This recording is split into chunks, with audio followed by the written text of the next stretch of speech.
বাগেরহাটে তীব্র দাবদাহে গলছে রাস্তার পিচ, হাসপাতালে প্রতিনিয়ত বাড়ছে রোগীর সংখ্যা। বিস্তারিত জানিয়েছেন প্রতিনিধি আমিরুল হক বাবু।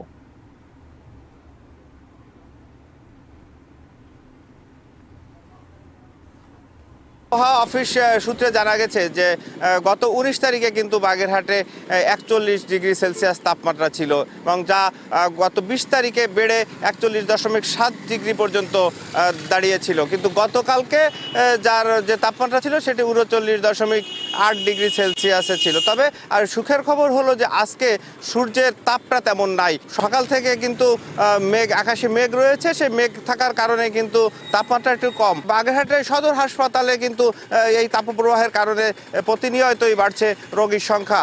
এখানে শিশু রোগী রয়েছেন 92 জন এবং ডায়রিয়া রোগী কিন্তু রয়েছে 40 জন। মোট হাসপাতালে 375 জন রোগী কিন্তু এই গরমের কারণে রয়েছে বলে হাসপাতাল কর্তৃপক্ষ জানিয়েছেন। হাসপাতাল কর্তৃপক্ষ আরও জানিয়েছেন যে গতকাল থেকে আজকে যে রোগী বৃদ্ধি পেয়েছে তার শতকরা হার হলো 8%। এই 8% বৃদ্ধিটা কিন্তু খুব একটা কম নয় বলে জানিয়েছেন। আরেকটি কথা না বললেই নয় যে বাগেরহাটে এখন কিন্তু ধান কাটার মৌসুম। এই মৌসুমে কিন্তু লেবাররা ঠিক মতন কাজ করতে পারছে না। উত্তরবঙ্গ থেকে কিন্তু এই মৌসুমে অনেক ধান কাটার লেবার আসেন, সেই লেবাররাও কিন্তু কাজ না করে তারা ফিরে যেতে বাধ্য হয়েছেন।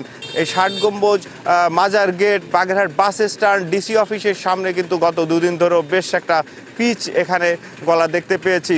স্থানীয়রা বলছেন যে সড়ক জনপদ যদি একটু তত্ত্বাবধান করে এখানে কিছু সংস্কারের একটু ব্যবস্থা করে দিত তাহলে হয়তো এই পিচ গলা থেকে অন্তত মানুষ পরিত্রাণ পাইতো। তো এটাই ছিল বাগেরহাট থেকে দাবদাহের সর্বশেষ।